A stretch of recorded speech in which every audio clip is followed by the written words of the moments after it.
Okay, good evening everyone. Welcome to our bedtime devotional for girls. So today is Saturday, November 23, 2024. Ug nanatakaroon sa ika-day 302 sa ato ang bedtime devotional. So atong topic is about think about what's right. So God is good all the time, and all the time God is good. So, ang word nasa Proverbs chapter 4 verse 25 nga nag-ingon, keep your eyes focused on what is right.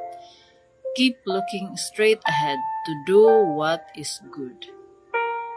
So let us pray. Father God in heaven, Lord, we glorify your name. Thank you, Lord God, for this time, Lord God, na makataon kami sa imong pulong, Lord God. Tabahin kami, Lord.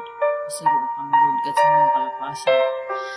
Kung gala, Lord God, ang mga bubag, Lord God, na hindi kami makatuon sa imong pulong, Lord God.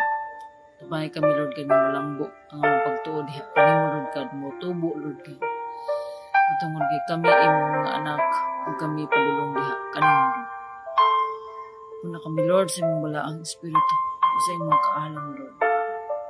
Sa imong kaiba, Lord God, nga kung sa man ang among makatunan, Lord God, ang kining ma-apply sa among tagsa-tagsa kinabuhi. Lord, paglihok ka, Lord God, sa mga tao nga makapaminaw na nga mensahe nga ikaw ang Ginoo, ikaw ang tinuod na Ginoo, Lord God, nga among masaligan. Ang tanan, Lord, ang pasalamatan sa ngalan ni Jesus. Amen. So, in the book of Proverbs, King Solomon gave us wonderful advice for living wisely. Solomon said that we should keep our eyes focused on what is right.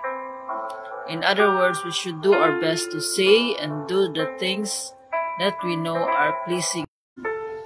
Solomon knew that it's always better to do the right thing, even when it's tempting to do otherwise. So if you know something is wrong, So if you know something is wrong, don't do it. Instead, do what you know to be right. When you do, you'll be saving yourself a lot of trouble and you'll be obeying the word of God. So, we would dili ta mo buhat o insakto o maayo kung wala ta kay baloon sa ang kamatuoran. So, makinig nga, ang kamatuoran nga ang Ginoo, tungod sa iyang dakong gugma kanato, ang Ginoo mahigugmaon, tungod sa iyang dakong gugma kanato, iyang padala si Jesus to save us from our sins. And, kaya dili ta makasave sa tuang kaugalingon. Ingon sa John 3:16, for God so loved the world that He gave His only Son, that whoever believes in Him will not perish but have eternal life. So, makabalot ta kung unsa ang angay nga buhaton or insakto nga buhaton o ang ato ang gihiwo nga standard of living is the Word of God.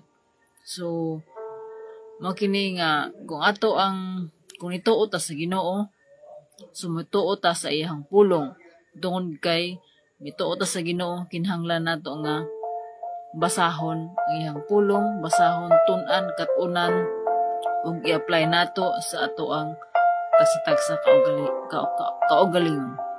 So, dili tanan maayo nga atong gibuhat insakto. Tungod kay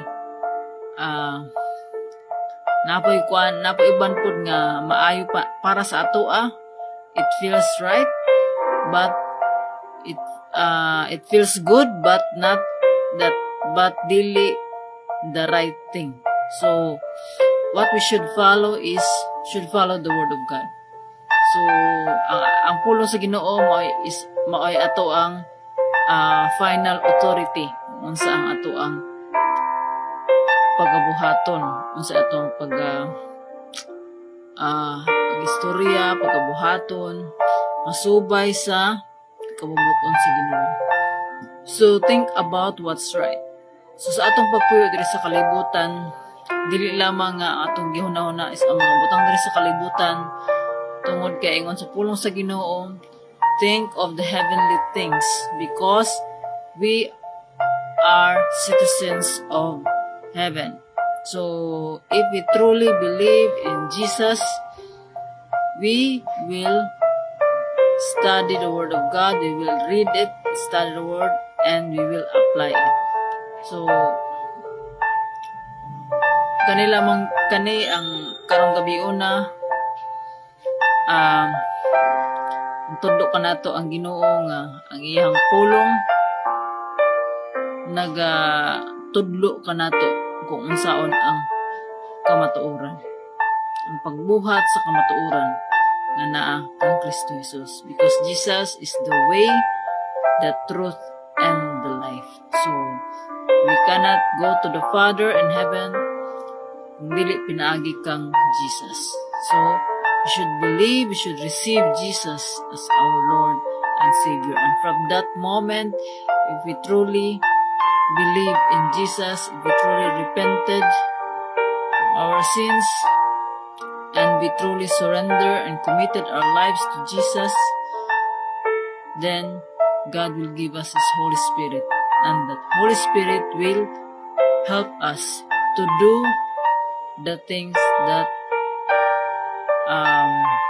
right. Kung unsa man ang insakto, ang kamatuoran mao na atong pagabuhaton to do the things that are godly, and to say no to ungodliness. So, how do we know if unsa ang insakto o unsa ang dili? So, mao na nga we need ingon sa pulong sa Ginoo nga do not depart from the book of the law, from this book of the law, which is the Bible. Meditate it, read and meditate it day and night, and follow or ikinabuhi ang kung unsa ang tanan nga nahasulat niini, o God will give us success. So promise sa Ginoo, magina to naon nga ang Ginoo, ang promise sa Ginoo tinuod, kaya wala pa siya promise nga wala niya na fulfill. So ang ngayon lamang yun nato nga atong ibutang ang ato ang pagtuo, pagsalig diha sa Ginoo. So dili nato palabuan ang atong pagtuo sa Ginoo kaysa sa tao. Kaya ang tao matag ka nato na siya og failures. Fail man ang tao, kaya mo man og mga sayop, but God is perfect. So think about what's right. Do what is right. Think what is right. Do what is right. So diri magsugod sa mind, mo sa tong defeat sa tong mind, maapon ni ang musod sa tong heart, magawa sa tong baba. So mo na nga we must learn to be the fruit of the Holy Spirit, to have a self-control, to love, and most importantly is sa taong purpose, sa taong kinabuhi. So dili ta mawala na. So our purpose is to love God with all our heart, soul, mind, and strength, and to love our neighbor as we love ourselves. So ang Ginoo magina magtabang kanato to do the things that God has prepared us to do. So dili ta makahimo niini kung wala ang tabang sa Ginoo. We can makahimo man ta, but for just a while. Mabalik na butas ato ang daan nga kinaya. Mao na nga to fully change ourselves, especially our character. So we need to ask God's help, because we cannot do dili ta makahimo kung wala ang tabang sa Ginoo, because only by the grace of God we can do the things that God has prepared us to do.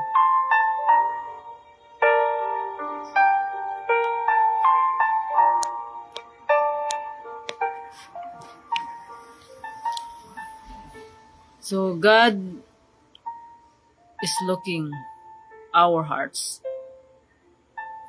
So